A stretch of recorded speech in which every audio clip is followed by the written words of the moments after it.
Hello and welcome to Learning Excel 2013. My name is Mike Henry and this is going to be the first video from Tutorial 4. In this video we're going to look at a financial function called PMT, and basically what the PMT function allows us to do is to figure out a payment. This payment could be towards a loan like we'll see today, or it could be a payment towards a future goal such as setting up a retirement fund. Now later on we're going to learn that in Chapter 9 we are going to spend the entire chapter on nothing but financial functions. But in this chapter we're going to play with one called PMT, and we're going to learn how to use the insert function to play with the arguments. Tutorial 4 is mainly about charts, but there's one section in here that they want us to take a look at a financial formula. Now there is a chapter, Tutorial 9, which is going to be totally devoted to financials, and we're going to spend a lot of time in there. But we're going to look at one financial formula in this particular video, and that's going to be for making a payment on a loan. As you can see here on the screen, we're going to be borrowing $310,000 to start our business. We're going to get a 8% rate from the bank, and we're going to be making 12 payments per year, or making a monthly payment. Now in the business world you could do quarterly payments, you can have different schedules, but for us we're going to do just a basic 12 payments per year, monthly payments. Now one of the things that we need to look at in here is we need to know what the rate per period is. So we know what the annual rate is. For the entire year it's going to be 8%. We want to know it per period.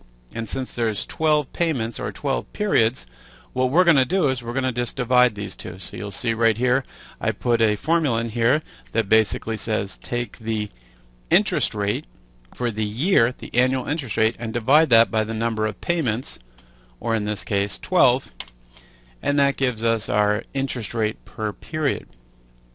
Now we're going to do this loan for 10 years. So this is a short loan we're going to borrow. And basically we need to know how many payments we're going to make in the course of 10 years. Now you can do the math real quick and go 10 times 12, or we're going to write a formula in case somewhere down the line we decide to change this. So we're going to take the number of payments per year, which is 12, and we are going to multiply that times the number of years. So in the course of this loan we're going to do 120 payments. So as you look at this now, you have all the key information. Part of the information here in these darker cells came from the bank, or from the negotiations you had with the bank on what kind of loan. These pieces here came from math formulas based on the information we got there. Now the next key part is how are we going to do this monthly payment? Okay, and the formula is called PMT. I'm going to show you this. We'll do equal PMT, and I open up my parenthesis just like you would do with any formula. Now the key thing here is, watch what I'm going to do. I'm going to click right up here on this FX button. This is for the inserting of a function, and what it does is it brings up my function arguments, and so I can see all the parts and components that need to be put into here are right there available to me. Some key things to look at here: I see the rate, and you go, well, is it the annual rate or is it the monthly rate? Down here it tells us rate is the interest rate per period, or the monthly rate in this case.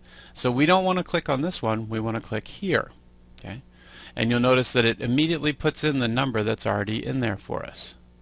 And then it says the N period, or NPER, the number of periods. This is the total payments you're going to make for the loan. Okay? Not just for the year, but for the entire loan. So now right here you can see the total number of payments we're going to make is 120, and that fills in right there as we put in C10. Now PV stands for present value. The present value is we're borrowing $310,000. Basically we can put that in our back pocket and go spend it as we need. So we put $310,000 in the present value. Now you'll notice that these are all bolded, and then FV, future value, is actually not bolded. And the reason it's not bolded is it's not required. If you leave it blank, future value automatically becomes a 0. In our case, we look at this and go, well, what is our future value? Well, we're paying off a loan. The future value to pay off this loan should be 0. You should owe $0 back to the bank when the loan is paid off. So we're going to put 0 in here, even though that would have defaulted to a 0. And then the type, we'll discuss this more in the financial section. The type means, do I make the payment at the beginning of the month or the end of the month? For our case today, we're going to just leave it at blank, because obviously that's not required, and the payment will be made every month. So you can see now we are going to make a monthly payment of $3,762.16, and we're going to make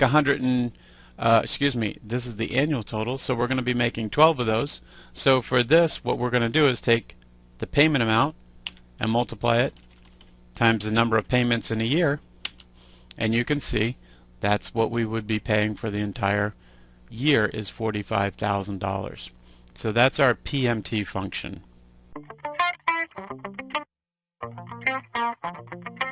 So in this video we looked at the financial function called PMT. Basically we learned that there's some key pieces of information in this financial function that we need. We need to know the loan amount, we need to know what the annual interest rate is, and how many payments we're going to be making on an annual basis. So we could be doing a quarterly loan, 4 payments, or a monthly loan, 12 payments. We also learned that we need to know the length of the loan. Is it a 5-year loan, a 10-year loan, maybe a 30-year loan? So once we know those key pieces of information, we can use formulas to figure out the rest of it, and then we can figure out what our payment's going to be.